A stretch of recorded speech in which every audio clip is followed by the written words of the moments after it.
Estamos de volta com o programa Questão Aberta, aprendendo a economizar. Mas aí, Leandro, eu estava falando no anterior que tem umas questões de bandeira. Ah, me ajuda aí, Walter, me ajuda aí, Jonathan, como é que é esse negócio de bandeira? Chega na conta lá, bandeira tal, bandeira... O que é isso?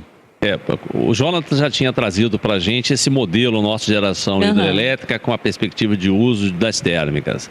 E a geração com térmica é mais cara. Então, toda vez que tem que se lançar a mão disso, se usa uma sobretaxa para esse valor. Então, hoje nós temos basicamente 4 bandeiras em vigor. A verde, quando está verde, significa que os reservatórios têm água, então não está precisando gerar muito de térmica, então não tem acréscimo.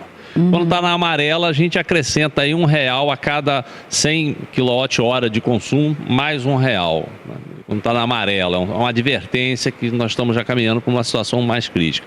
E aí nós temos as duas vermelhas, patamar 1 e patamar 2. Novembro nós passamos em patamar 2, ou seja, R$5 a cada 100 kWh de consumo são acrescidos à conta.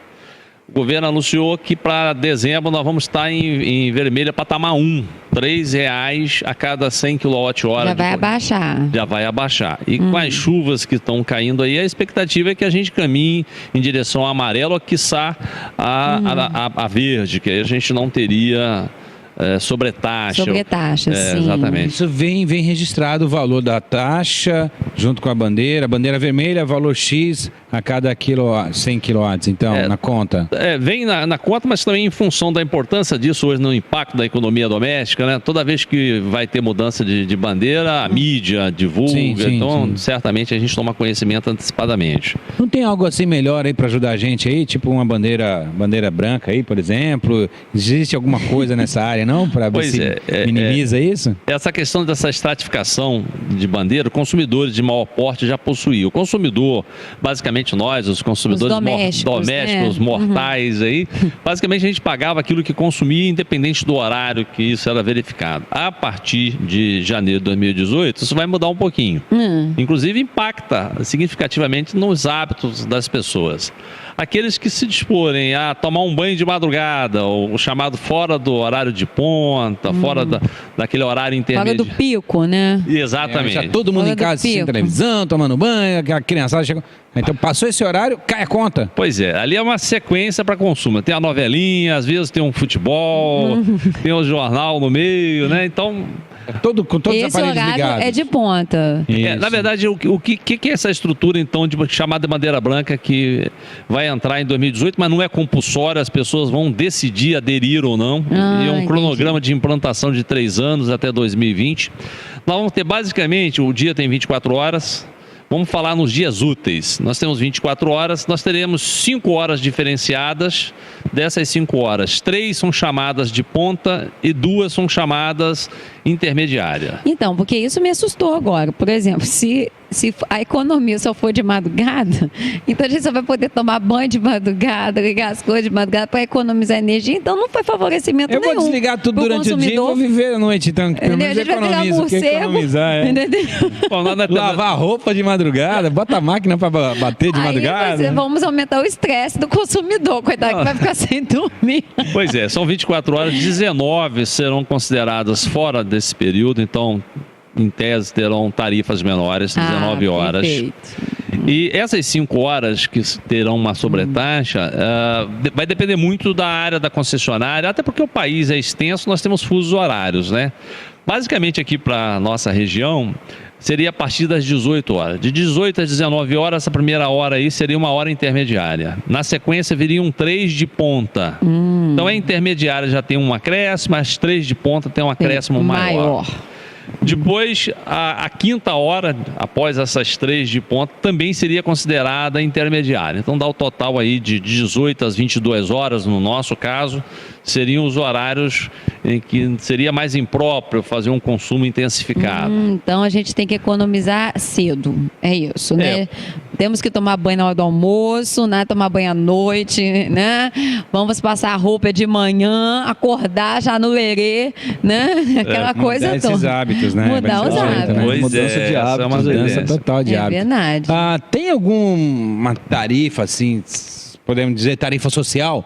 De apoio, alguma coisa assim? Eu gasto pouco, então eu posso pagar menos. Existe alguma coisa assim? ganho pouco também, né? Não Ganha sei. pouco, eu já ganho pouco, já e pago muito. Mas Então, eu não sei se pessoal que, por exemplo, aposentados. Não sei né? como é que é feito seria isso. O marco regulatório nacional na comercialização de energia prevê algumas questões para tarifa social, as pessoas conhecem muito com baixa renda. Isso. Então, isso leva muito em consideração, por exemplo, já participa daquele cadastro único dos benefícios sociais. Então, CAD. esse é o ponto de partida, está inserido naquele cadastro para ser contemplado com essas tarifas sociais. Tem uma análise também que é feita pela renda per capita, então até meio salário mínimo está no cadastro, já permite ir à concessionária e se enquadrar lá numa categoria para ter um desconto. Pessoas que, por exemplo, recebem benefício de prestação continuada, BPC. BPC, e que tenha, por exemplo, pessoas com deficiências, etc., né, pessoas especiais, também merecem isso. E isso é importante, até uma questão de utilidade pública aqui do programa, porque nem sempre as pessoas que estão nos assistindo têm conhecimento disso, então é importante procurar lá os direitos, né? Sim, com certeza. Eu não sabia. Pois é, né? É interessante, né? Pessoas que talvez recebam menos, que tenham mais filhos, mas que só tenham um salário mínimo, né? Que realmente precisam. Né? Porque o gasto de energia, vocês estão falando uma coisa muito importante, o gasto de energia hoje, ela é essencial. Ela pesa muito no orçamento financeiro. Pesa muito. Dentro do sistema nacional, a parte residencial é o segundo responsável pelo maior consumo. Só perde para a indústria. Oi, tá? acredito. Então, a economia que nós fazemos né, não só impacta nossa economia, mas também como no sistema nacional elétrico como todo. O horário de verão, uma dúvida minha. Por exemplo, o horário de verão é feito para, né, gerar economia de energia. Por que ele não fica o ano todo? Na verdade, o horário de verão, a ideia é que em períodos mais quentes, o nosso hábito em função do nosso clima, etc., naturalmente que o nosso consumo é aumentado. A capacidade de geração do país ela é estabelecida em função das unidades de produção, quer dizer, elas não são acrescidas no verão. A capacidade de geração permanece relativamente estática quando a que a gente chama de demanda, que é esse consumo, aumenta. E isso é verificado um pouco mais no horário de verão. Então, o que se tenta fazer? Se verificou durante longo tempo que o período entre o final do expediente da produção da indústria, final do período de trabalho, daquele horário comercial, e o início do consumo noturno, a iluminação das avenidas, a iluminação nas casas das pessoas e o hábito que a gente tem de tomar banho quente mesmo no verão, famigerado chuveiro elétrico, que é impactante nas contas. Ouviu o churu? Tá gravado isso. Tá gravado, pois é. né? Então, a ideia é fazer um descolamento desse consumo considerado comercial daquele consumo mais da parte da noite. Entretanto, nós tivemos uma celeuma muito grande recentemente, antes da entrada em vigor do atual horário de verão, porque o que tem que ser observado no Brasil é um fenômeno, é que está havendo um deslocamento do horário de ponta no Brasil. Aquela concentração de consumo que se verificava lá entre as 18, 19, 20 horas, está vindo para o meio da tarde. Está se verificando que lá para as 14 horas, 15 horas, tem sido o novo horário de verão, o novo horário de ponta do consumo brasileiro. Então, esse horário de ponta no meio da tarde significa que nós estamos caminhando para alcançar, para demandar aquilo que está em capacidade instalada e às vezes até demandar mais do que isso, que poderia gerar, por exemplo, um apagão. Então, se é assim, não faria muito sentido manter o horário como hoje, que é fazer esse deslocamento do final da tarde e início da noite.